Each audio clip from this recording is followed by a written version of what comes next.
Yeah, Super Witch at Radio Memphis in the Spaceship Cadillac. Ahead of that, it was Roses in Red with Be No One. Or Be Batman. Be Batman. If you get the chance to be Batman, you got to be Batman. Always be Batman. That line came up in a book I just finished. I started watching something last night, and this scene took place in kind of a third world country. Yes. And Memphis? No. Oh. And these two guys own big buses. Yes. And they're private. Yes. And so they take people to town and stuff, and they charge them 50 cents, whatever. Right. And one of them is painted like it's black, and it has Jean-Claude Van Damme. Oh, yeah. And it's called Van Damme. And I get it. Yeah, clever. Right. The other one, which was full, was called the Bat Van. And it was painted, had like Batman stuff on it. And he goes, "We have no customers." And he goes, "Yes, everybody wants to take the Bat Van. No one loves Van Damme." It was just a funny scene. That's hilarious. Yes. Everybody wants to be on the Bat Van. It would be cool to have a Batmobile. Yeah, it would. Although Hollywood doesn't ever seem to get it right. My favorite one is the original. Mine too. That original 1960s. Yeah, that George Barris did. Yes, that's my favorite. Now, I do like some of the modern ones. They're pretty hip, but they're not as cool as the original 60s Batman. No, they're really not, because they look like armored vehicles now. I've sat in one. In one of the old ones or the newer ones? Well, the old ones, yeah. Jerry Lawler owns one. Oh, does he really? It's a replica? A replica. Yeah. And the guy that did it used to work with Barris. Oh, okay. And he makes them and sells them. Doesn't make many of them. And God, I'd love to have a Batmobile. And that would be so cool. It is. And Jerry drives it around town every once in a while. Pretty cool. I was talking to him about it. I said, is it as fun to drive around as you would think? And he goes, God. oh, it's a head turner. And I don't doubt it. He said one of the problems is it gets really bad gas mileage. Oh, I don't doubt it, man. And it doesn't have a fuel gauge. There's no room on the instrument panel because it has all this other stuff in there. Really? And I said, well, that's kind of you would sort of need one of those. And he goes, well, there is. And behind the seat, he's got a stick. It's like a yard. And you dip it in the tank and you see how much gas you got. Yeah. It's a dipstick for his tank. It's hysterical. Well, that's how they used to do it. Yeah. It's just I believe it's an old Chrysler. I don't remember what they were made out of. The Green Hornet. Yeah. The movie. Yeah, the movie that Seth Rogen did. I had gotten to, I developed a bit of a interesting relationship with the people that were the promoters of that film. Right. And I'd gotten a call from this woman, and she said, "Hey, they were getting ready to do a thing here in Memphis," and she goes, I know you're kind of into cars and stuff, and she goes, I wanted to call you personally, and she said, one of the hero cars will be here in Memphis. Yeah, they're going to have it parked outside the Malco Paradiso. Mm-hmm. You want to get here before everybody else does? And come drive it. Look at it. Yeah, and drive it. And hell yes. Does a beaver have a flat dick? Yeah, I'm there. Do they? I don't know. I'm told they taste like vanilla. Well, so am I. If you rim one, apparently. Well, that got dark. And so I get there. It was early in the morning. She goes, I need you to be here at like 7:30. I'm like, yeah, I'm so there, girlfriend. So I showed up, and there's nobody there. And she's just standing there in the parking lot with a cup of coffee. And I roll up, and of course, there's nothing happening. And then this 18-wheeler rolls up, and it's a box trailer. And I hear this rumble, and this dude backs the car out. Yeah. He's one of the guys he's one of the techs on that car. And it was used actually in the film. And he pulls that up, and he goes, here are the keys, have fun with it.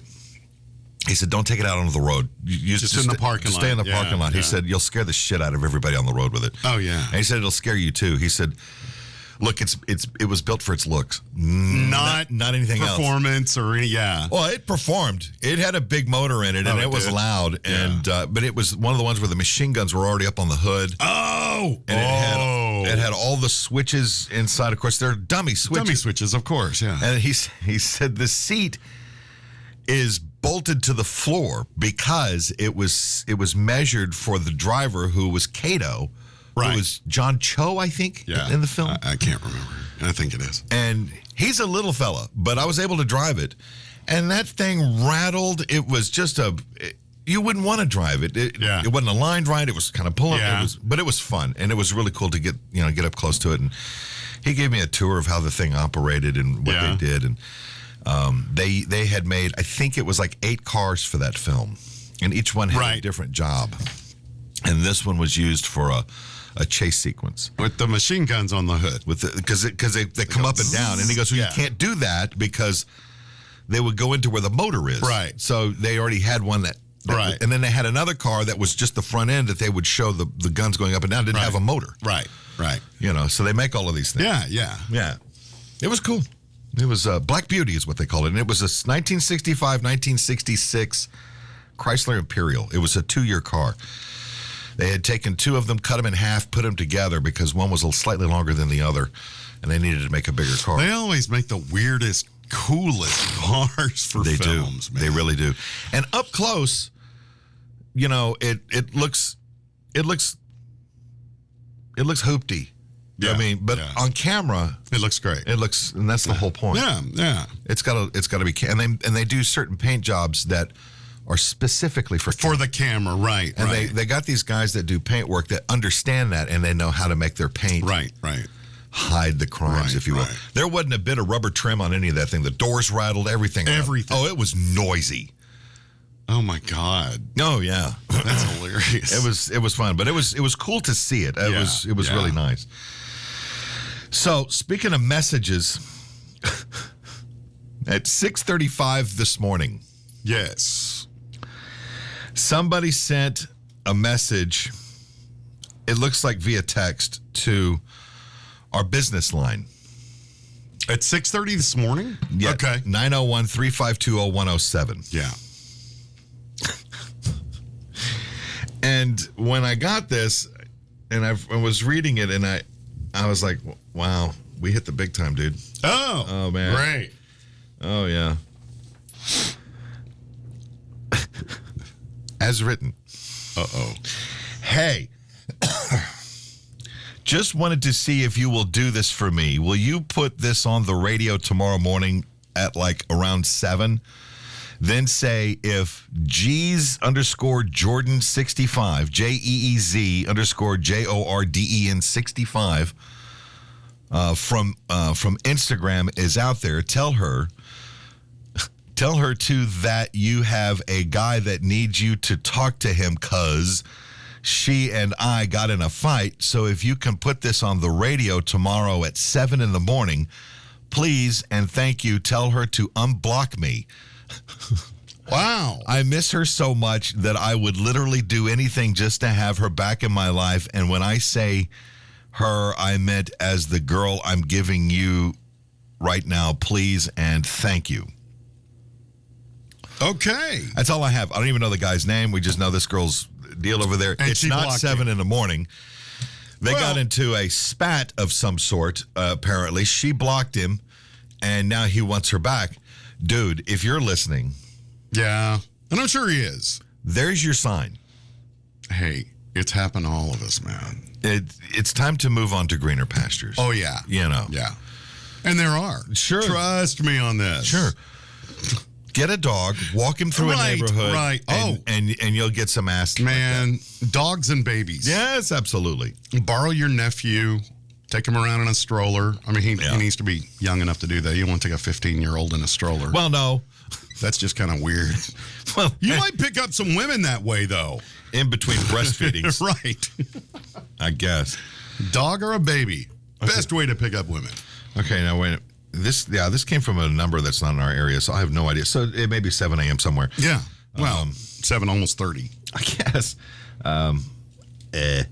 Well, she needs to unblock him. No, she doesn't. And explain. No, this guy's batshit crazy. He's reaching out to a guy like me to try and help him with his problem. You've called the wrong guy. Well, maybe she'll unblock him. Well, Look, there's probably a reason for this, and I'm going based on just this message alone here. I'm going to go out on a limb and say he probably got really drunk and said something he shouldn't have said. Well, from the sound of that, it seems like he still is. Well, and like I said, to reach out to me to deliver this message across the globe. Oh, that's what I did. People did that. I remember that in the days of radio. I know, but still. And they dedicate songs. Oh, we don't do that here. No, I know. No. I mean, I got music I could dedicate. You wouldn't like it. No, because it would be personal. I mean, I could whip out some music from the Glory Holes and we could have a big old time. Yeah.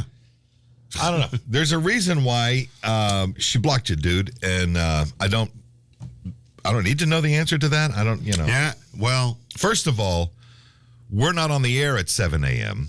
And second of all, how is he expecting to know that she was going to be listening to this at 7 a.m.? I don't know. And I wonder if he sent that same message to every radio station in America. I don't know. Dude, with the area code of 503, wherever that is. Where is that? I don't know. Best of luck to you. And for G's Jordan, JEEZ_Jordan, JO. Portland. Portland, what, Oregon? Yeah. Oh, well. Yeah, man. He's up in Portland. Or his phone was. Wow. No, he's like, well, yeah, actually, that's true. He doesn't have to be in. Yeah, but that's like far north. Is your Instagram open? No, but I can open it. Open it. Let's take a look at this girl. Let's see who this girl is, and maybe we can send her a message. Okay. Okay. We just talked about this. We got involved because your boyfriend's kind of an ass, and he asked me to deliver this message, so we have. Look for JEEZ_JORDEN. Hold on, wait. I'm giving this girl's handle out to everybody in the world right now. They're all going to flood this girl. She's probably like kind of hot. Okay. Underscore. Yeah, JORDEN 65.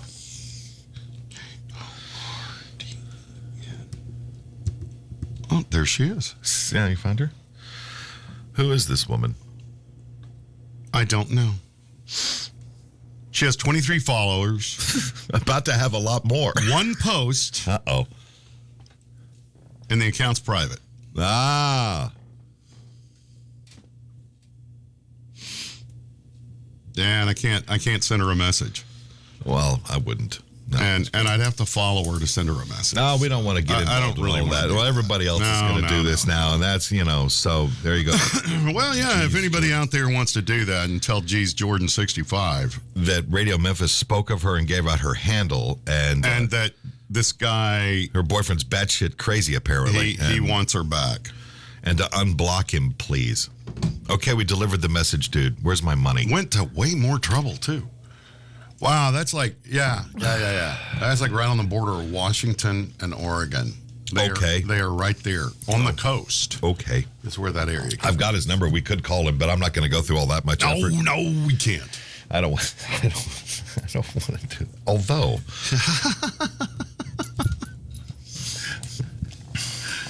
Oh, wait a minute. Let's not get too hasty here. I mean, you give a guy your phone number from the radio. Right.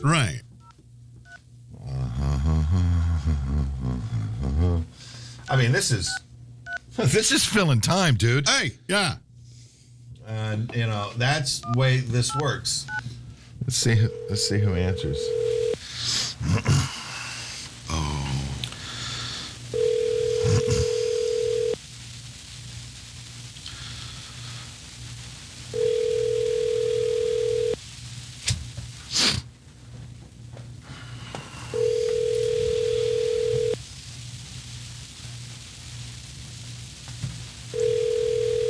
Dude, something. The Text Now subscriber you were trying to reach is not available. Please leave your message after the tone. That's not a phone number. Hey there, this is Rick and LJ from Radio Memphis in the Morning. I got your message about G's Jordan. We're on the air at the moment, and we've delivered the message, albeit a bit late, and we hope it works out for you. Right. Is that it? Anything else we need to tell him? That's it. Anything else? I don't think so. We tried to contact her, and that was about as That's about as all far we as could do. Yeah. And and we'll leave you with this little gift here. Good night. Okay. Yeah. He's going to hear that and go, "What? How drunk was I?" Well, text now is not. That's not a phone. That is. But I could leave a message, and we just did. It's a. I think it's a second phone. It's a burner thing? Yeah. Oh, I think no. it's a burner app. No wonder. Yeah. It's probably somebody we know.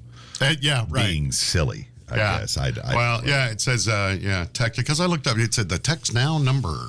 Yeah. And I went, But I left it a message. Oh, you can leave messages. You can get phone calls on there, too. Well, okay, then. So there you go. Best of luck to you, whoever you are, you random. We're here to help. Good luck. And if you are considering having us help you with that, please do so. We are here to help. And, hey, look, people are out there doing the Cameo thing. Oh, there you go. We'll deliver your news for you. Right. We can do that.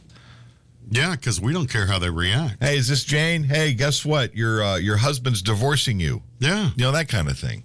Yeah. Yeah. I think people should contact us. We should insert ourselves into everybody's private business at Why this not? point. Why not? And if they want us to, then, we can't argue with it. No, not at all. As long as we get to put it on the air. Right, I don't care. It's got to be on the air. Well, of course it is. You want us to get involved with something like that? Pfft, please.